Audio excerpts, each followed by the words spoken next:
Option हमें दिए हैं, ऑप्शन ए है 1:9। Kinetic energy would becomes half of its initial kinetic energy, तो हमें वो हाइट बतानी है। वैल्यू किसके इक्वल होती है, -w। ये एफ डॉट डी आर क्या होता है, वर्क डन, तो ये ना since du upon dx is positive. कल हमने डिस्कस किया था वर्क को, आज हम डिस्कस करेंगे एनर्जी को, और क्वेश्चन की हेल्प से हम इसके कॉन्सेप्ट समझेंगे। यानी कि सबसे पहले हम काइनेटिक एनर्जी को डील करेंगे, then potential energy, potential energy के बाद हम बात करेंगे स्प्रिंग एनर्जी, स्प्रिंग एनर्जी के बाद हम बात करेंगे ग्रेविटेशनल एनर्जी। तो ये चारों एनर्जी के ऊपर क्वेश्चंस की हेल्प से हम डायरेक्ट क्वेश्चन से समझने की कोशिश करेंगे कि किसमें क्या फॉर्मूला अप्लाई होता है। तो चलिए स्टार्ट करते हैं। तो सबसे पहले मैं काइनेटिक एनर्जी के लिए बात कर रहा हूं, काइनेटिक एनर्जी। तो काइनेटिक एनर्जी जो है, तो energy due to the motion of a body, energy due to the motion of a body is known as kinetic energy, जिसको कि आप लिखते हैं के ई से, और के ई की वैल्यू बराबर करते हो आप हाफ एम वी स्क्वायर। और यदि आप इसको मोमेंटम में लिखना चाहते हो तो आप इसको लिख सकते हो पी स्क्वायर ओवर 2m। ये आपको बहुत अच्छे से पता है, कोई नई चीज़ मैं आपको नहीं बता रहा हूँ। क्वेश्चन किस तरह के बनते हैं, डायरेक्ट उनके ऊपर बात करते हैं।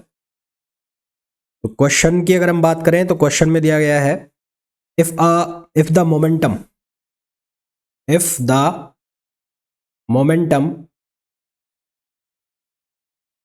the momentum of a body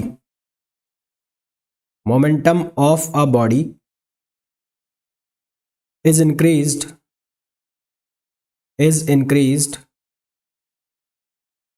by 100%, then the percentage increase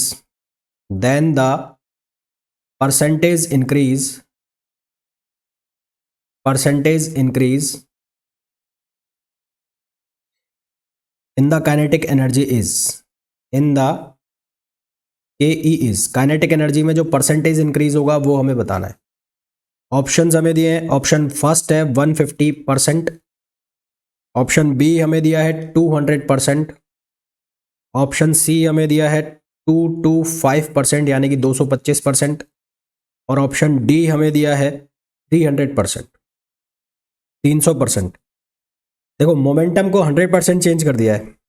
momentum को 100% चेंज करने का मतलब है अगर पहले उसकी वैल्यू p थी, बाद में उसकी वैल्यू हो गई 2p, तो यहाँ से मोमेंटम और एनर्जी में रिलेशन ये लिखा हुआ है साफ साफ यहाँ पर कि E जो है वो प्रोपोर्शनल है p स्क्वायर के। तो अगर मैं लिखता हूँ E2 ओवर E1, तो वो किसके इक्वल हो गया, वो हो गया P2 ओवर P1 और उसका स्क्वायर।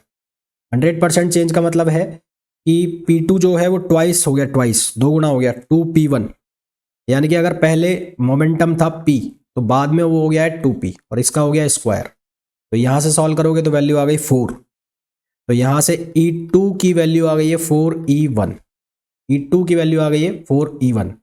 हमें ये निकालना है कि एनर्जी में परसेंटेज चेंज कितना हुआ है, परसेंटेज इंक्रीज कितना हुआ है ना। तो परसेंटेज इंक्रीज कितना हुआ है, पहले थी E1 और अब लिख रहे हो आप 3E1, यानी कि कितने परसेंट का चेंज हो गया, 100% पर पूरा एक चेंज हो गया था, तो 300% का चेंज हो गया। तो यहाँ से आंसर क्या आ जाएगा, 300% ना। तो यहाँ से जो आंसर आ जाएगा वो कितना आ जाएगा, 300%।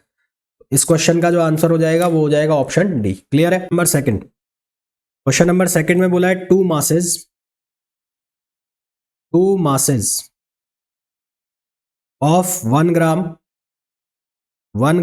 And 9 gram, 1 gram and 9 gram are moving with equal kinetic energies,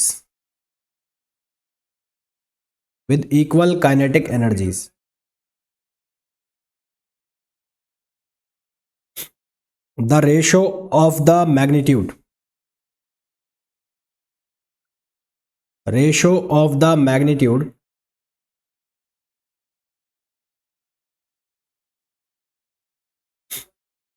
magnitudes of their respective linear momenta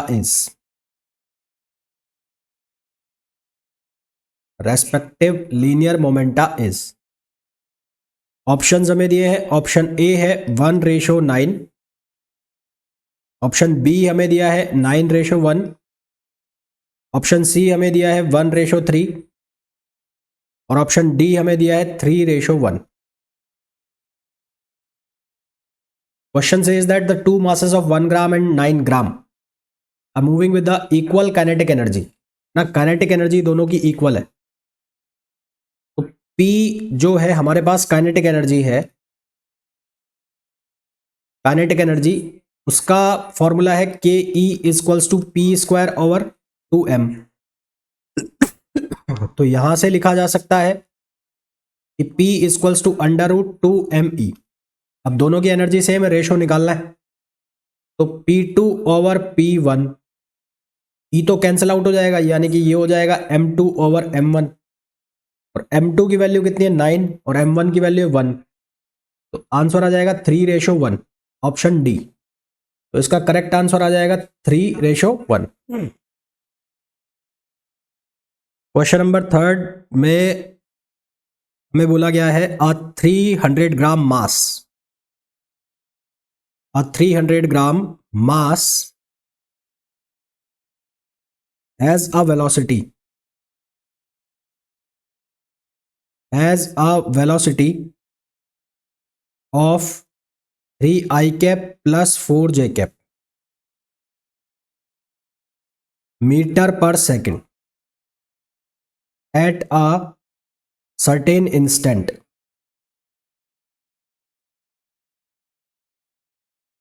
At a certain instant, what is its kinetic energy?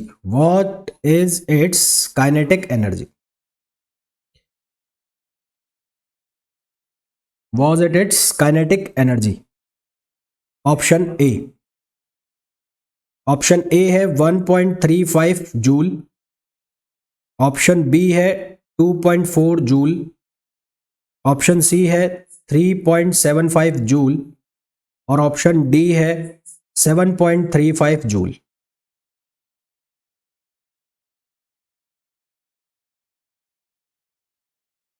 ये वेलोसिटी, ये वाली वेलोसिटी. वेलोसिटी यहां पर जो है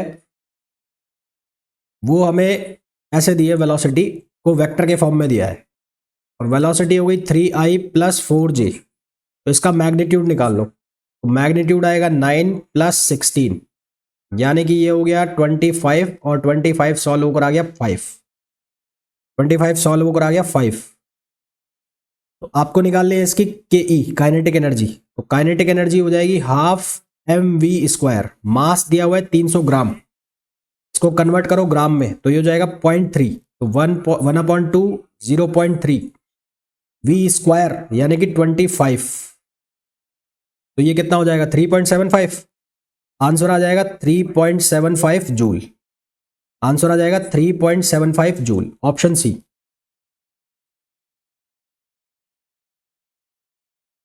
question number 4 it says that a body of mass 2 kilogram, a body of mass 2 kilogram is thrown upward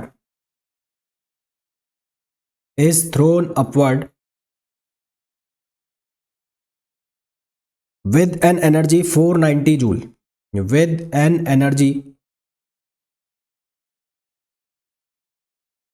490 joule. The height at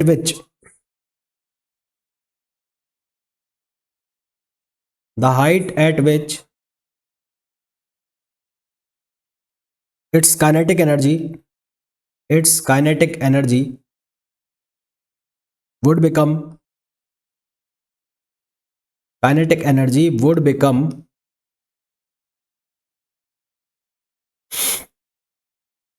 half of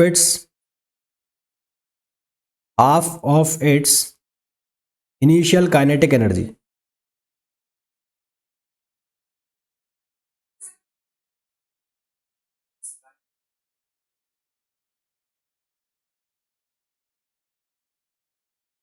Will be.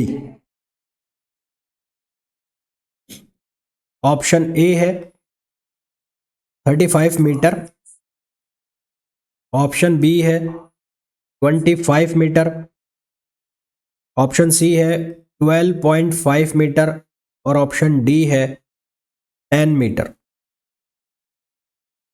Body of mass 2 kg इज thrown upward. ये 2 kg मास की body है, इसको ऊपर throw किया गया है with energy 490 joule. जो एनर्जी है इसकी कितनी है? 490 जूल। तो एनर्जी जो दे रखी है वो 490 जूल एनर्जी है।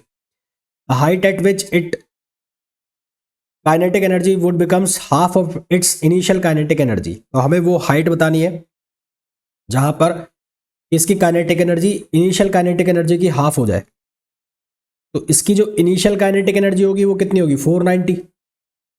तो यहां से यहां फेंक रहे हैं, मान लो ये हाइट h है, ये हाइट h है, तो यहां पर पहुंचते पहुंचते इसकी जो एनर्जी है वो कितनी हो जाएगी? mgh, है ना। इसकी जो एनर्जी है वो क्या हो जाएगी? mgh। और हाफ हो जाए इसकी इनिशियल काइनेटिक एनर्जी की, तो इनिशियल काइनेटिक एनर्जी ये वाली हो गई, यानी कि 490।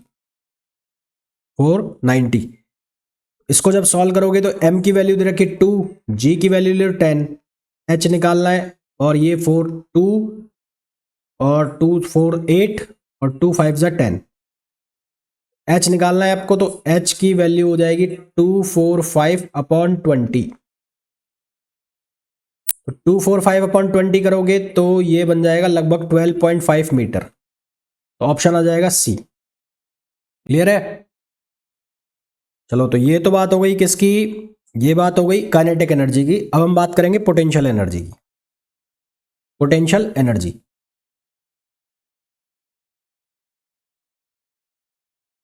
Potential energy.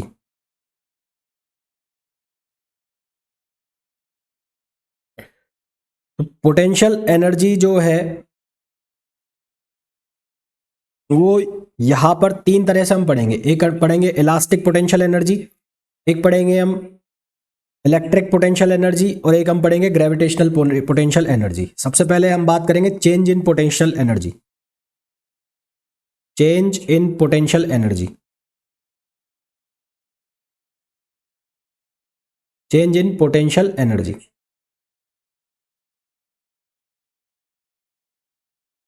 तो चेंज इन पोटेंशियल एनर्जी जो है उसको लिखा जाता है U2 minus U1 integration close minus, ये हो गया R1 से R2, और ये बनती है value F.dr, F.dr।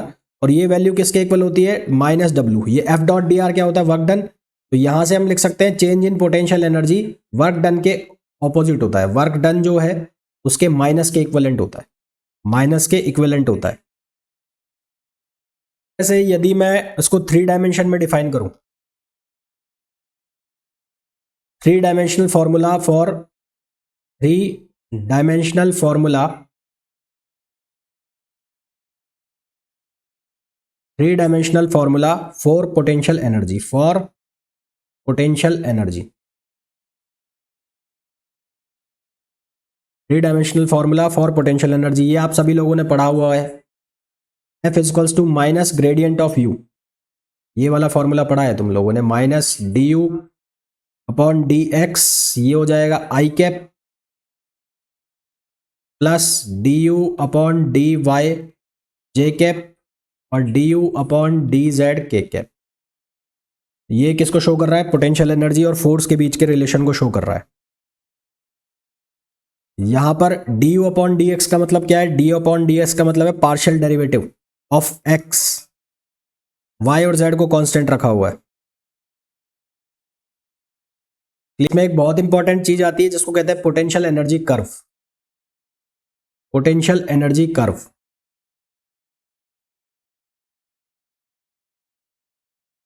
Potential energy curve. तो पोटेंशियल एनर्जी कर्व क्या है? इस तरह से मैंने एक ग्राफ बना दिया है इसे, जिसको आप पोटेंशियल वैल भी बोलते हो, आपने पढ़ा भी है। ux, और यहां पर डायरेक्शन हो गई x। ये इस तरह से एक कर्व बना दिया मैंने ऐसे। ये पॉइंट हो गया B, ये पॉइंट हो गया C, और ये पॉइंट हो गया D। हमें बहुत अच्छे से पता है कि यदि मैं लिख रहा हूं D U upon D X, तो D U upon D X minus जो है वो स्लोप है, slope.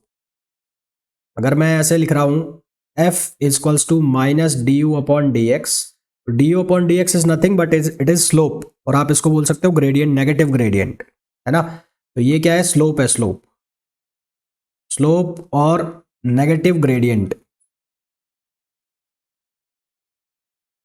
Negative gradient.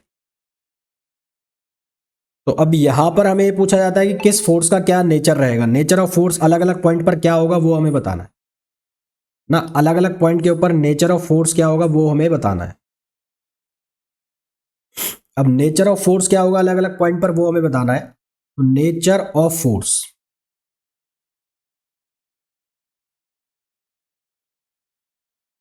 Nature of force, तो सबसे पहले अगर मैं बात करूं फर्स्ट पॉइंट की, अट्रैक्टिव फोर्स, अट्रैक्टिव फोर्स। तो अट्रैक्टिव फोर्स का मतलब क्या होगा कि यदि मैं x की वैल्यू बढ़ाऊं, यानी कि ये, और x की वैल्यू बढ़ाने के ऊपर u की वैल्यू भी इंक्रीज हो ना, x की वैल्यू इंक्रीज करने के साथ साथ u की वैल्यू भी इंक्रीज हो, तो D U upon D x हमेशा क्या आएगा, positive. If u increase, u increase with increase in x, increase in x, then du upon dx ये क्या आएगा, पॉजिटिव आएगा।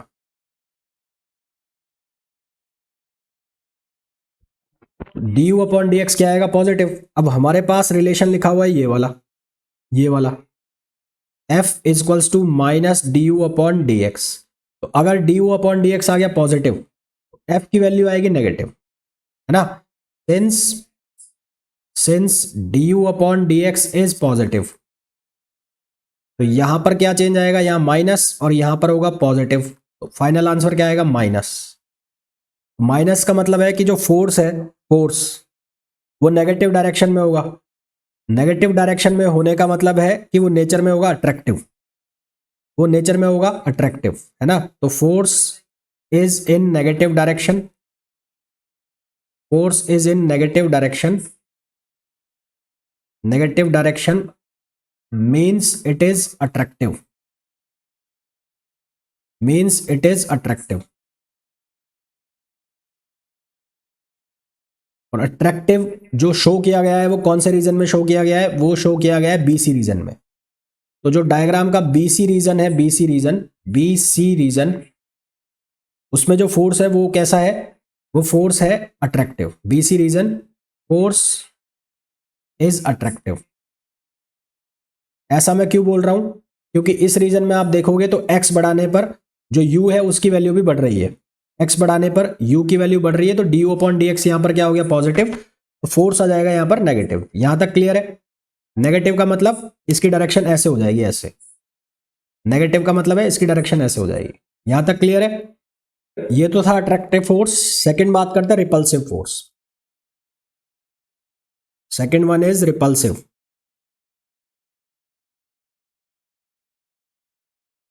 रिपल्सिव फोर्स का मतलब क्या है कि यदि मैं x की वैल्यू को बढ़ाता हूं और u की वैल्यू डिक्रीज करती है, ठीक है, u decreases with increase in x, increase in x, तो du अपॉन डी एक्स जो है वो देगा नेगेटिव वैल्यू। नेगेटिव वैल्यू देगा तो फोर्स जो है उसकी इक्वेशन क्या बनेगी, वो बनेगी माइनस, और ये भी क्या आ गया, माइनस। तो माइनस माइनस क्या हो गया, प्लस, माइनस माइनस प्लस हो गया, तो फोर्स जो है वो क्या आ जाएगा, पॉजिटिव डायरेक्शन में। Force is positive in direction, force is positive in direction. In direction मतलब इसका क्या हो जाएगा, ये रिपल्सिव हो जाएगा, रिपल्सिव। तो अगर इसको देखूं मैं कौन से रीजन में रिपल्सिव फोर्स होगा, तो यहां पर आप देखोगे x की वैल्यू बढ़ाओगे तो u की वैल्यू डिक्रीज हो रही है। इस रीजन के अंदर x की वैल्यू बढ़ाने पर जो वैल्यू है वो डिक्रीज हो रही है, डिक्रीज हो रही है u की, तो इसकी जो स्लोप है वो नेगेटिव हो गई। स्लोप नेगेटिव हो गई तो एफ की वैल्यू पॉजिटिव हो गई, यानी कि यहां पर जो एफ है उसकी डायरेक्शन ऐसे होगी, तो ये कैसा होगा, रिपल्सिव होगा, रिपल्सिव। डायरेक्शन एरो इसका ऐसे लग गया, इसका ऐसे लग जाएगा। रीजन ए बी में जो फोर्स होगा, रीजन ए बी में जो फोर्स होगा वो कैसा होगा, ए बी के अंदर फोर्स होगा रिपल्सिव। तो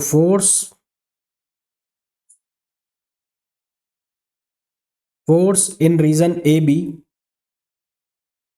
reason A B is repulsive. Third condition की बात करें, third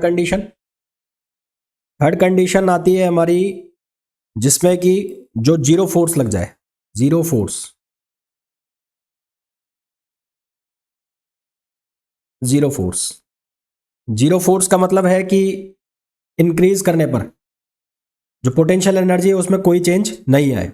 on increasing x, on increasing x if u does not change, on increasing x if u does not changes, u does not changes का मतलब du upon dx की value क्या हो जाए, zero. du upon dx की value क्या हो जाए, जीरो। du upon dx की वैल्यू जीरो हो गई तो f की वैल्यू क्या हो जाएगी, ये जीरो हो गया, तो क्या हो जाएगी, जीरो। तो सिस्टम पर लगने वाला फोर्स जो है वो क्या हो जाएगा, जीरो। तो जीरो फोर्स की कंडीशन कौन से पॉइंट शो कर रहे हैं, B point, C point, D point, ये तीनों पॉइंट किसकी कंडीशन शो कर रहे हैं, जीरो पॉइंट की। तो यहां इस डायग्राम में बी, सी और D represent the point of zero force. B, C, D represents the point of zero force, represents the point of zero force. Clear है यहां तक। फिर आ जाते हैं हम टाइप्स ऑफ इक्विलिब्रियम में। सबसे पहले हम कंडीशन ऑफ इक्विलिब्रियम को डिस्कस करेंगे, फिर उसके अंदर हम types of equilibrium, types of equilibrium.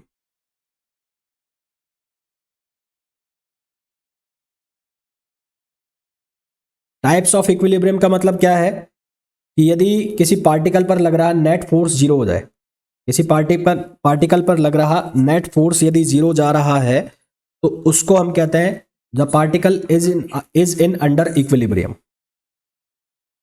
If net force acting on particle, net force acting on particle is zero, it is said to be in equilibrium।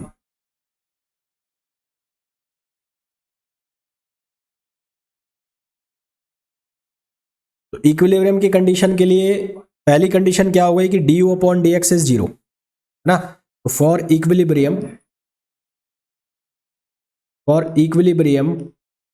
के लिए क्या कंडीशन बन गई, du अपॉन dx क्या हो जाए, जीरो हो जाए, du अपॉन dx क्या हो जाए, जीरो। तो यहां पर तीन तरह की कंडीशन बनेगी, एक बनेगी स्टेबल, एक बनेगी अनस्टेबल और एक बनेगी न्यूट्रल।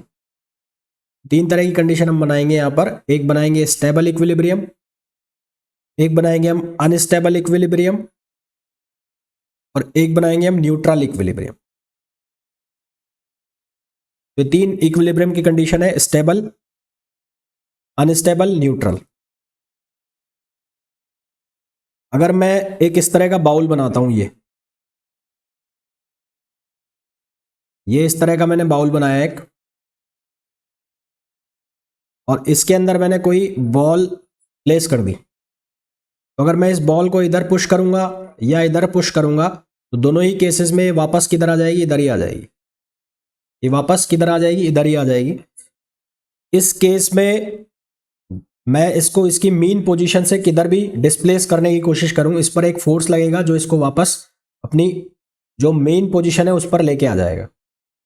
इस कंडीशन को बोलते हैं स्टेबल इक्विलिब्रियम। स्टेबल इक्विलिब्रियम में पोटेंशियल एनर्जी क्या होती है, मिनिमम होती है ना। इस केस में जो पोटेंशियल एनर्जी होती है वो होती है मिनिमम। पोटेंशियल एनर्जी इस केस में क्या होती है, मिनिमम होती है। और मिनिमम पोजीशन के लिए, मिनिमम एनर्जी के लिए अगर आपको मैक्सिमा मिनिमा ध्यान हो, मैक्सिमा मिनिमा अगर थोड़ा बहुत ध्यान हो, मैक्सिमा मिनिमा अगर थोड़ा बहुत ध्यान हो तो मैक्सिमा मिनिमा के according D U upon D X zero, और फॉर मिनिमा मिनिमा के लिए आप क्या लिखते हो, D two U upon D X two greater than क्या होना चाहिए, जीरो, पॉजिटिव होना चाहिए। क्लियर है?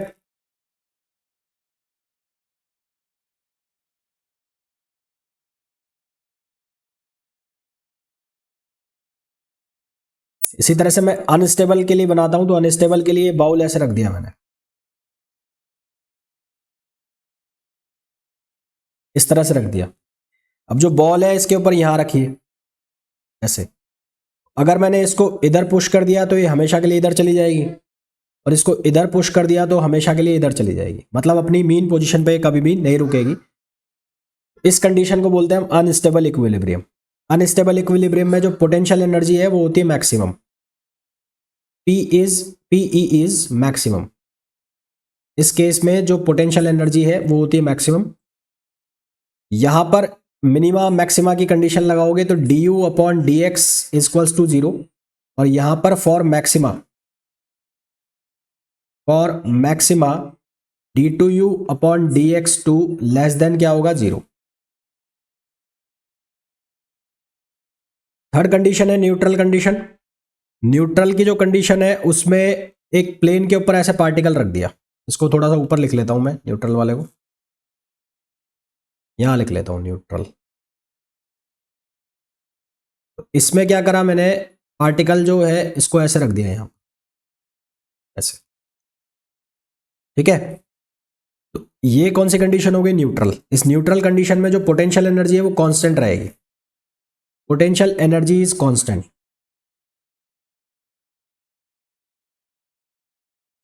पोटेंशियल एनर्जी इसमें क्या रहेगी, कांस्टेंट। कांस्टेंट रहने का मतलब है अगर मैं D U upon D x निकालता हूं तो उसकी वैल्यू क्या आ जाएगी, जीरो, जो कि है भी, वो तो हमें पता ही है। और इसका D two U upon D X two भी निकालोगे तो भी क्या आएगा, जीरो आएगा, तो भी क्या आएगा, जीरो आएगा। यानी कि rate of change of D U upon D x always zero. Rate of change of potential energy of D U upon D x क्या रहेगा, जीरो रहेगा। Clear? Question number first, a particle moves in a potential region. A particle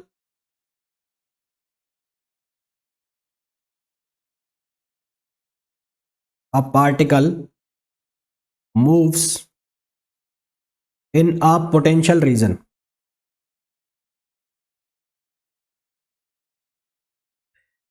Potential region given by u is equals to 8x square minus 4x plus 400 joule.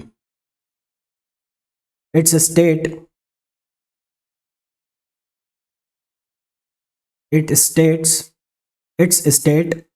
of equilibrium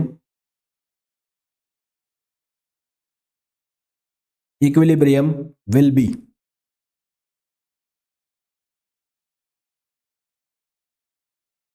option A है x equals to 25 metre,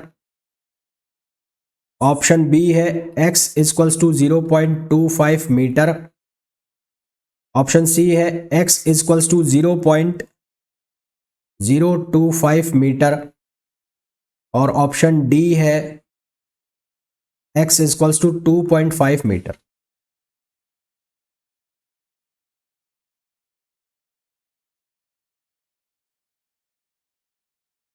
formula लगाना है यहां पर f equals to minus D U over D x,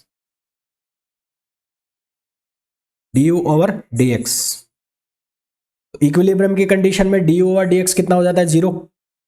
यहां से इसको differentiate करोगे तो ये कितना बनेगा, 16x माइनस 4, और ये किसके बराबर आ गया, जीरो। तो यहां से x की वैल्यू कितनी आ गई, 4/16, यानी कि 1/4। 1/4 कितना हो जाएगा, 0.25 मीटर। आंसर कितना आ जाएगा, 0.25 मीटर, यानी कि option B. Question number 2,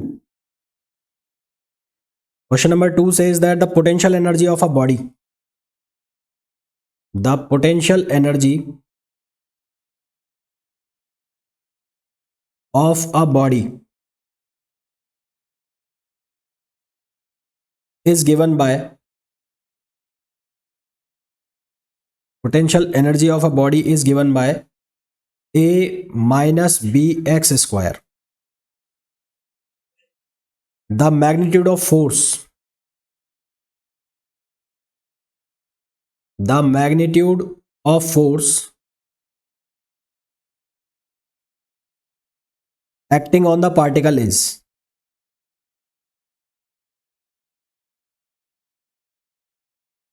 acting on the particle is, option A है कांस्टेंट, ऑप्शन बी है प्रोपोर्शनल टू एक्स,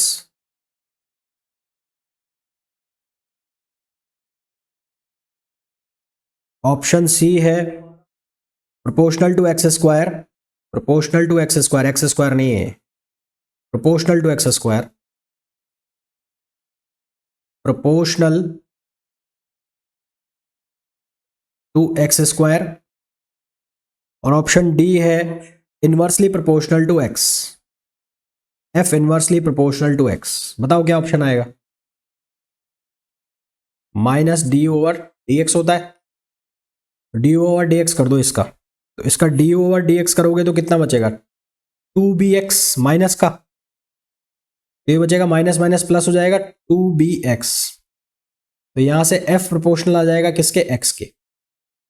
आंसर आ जाएगा b, इसका जो करेक्ट आंसर आ जाएगा वो आ जाएगा b। आ रहा है? ठीक है, तो पोटेंशियल एनर्जी में अभी बाकी भी हमें पढ़ना है, काइनेटिक वो जो इलास्टिक एनर्जी है, स्प्रिंग एनर्जी, वो पढ़ना है। इसके अलावा ग्रेविटेशनल पोटेंशियल एनर्जी है वो उसको डिस्कस करना है, वो कल के लेक्चर में करेंगे। और कल के लेक्चर में हम डिस्कस करेंगे पावर को, एक फ्रिक्शन की वजह से एनर्जी क्या आती है उसको भी हम कल के लेक्चर में देखेंगे, अगर हो जाएगा तो, नहीं तो एक लेक्चर और चला जाएगा एक्स्ट्रा और क्या। और फिर उसके बाद हम करेंगे प्रोजेक्टाइल मोशन। ठीक है, तो अब कल मिलते हैं। Till then thank you, bye bye.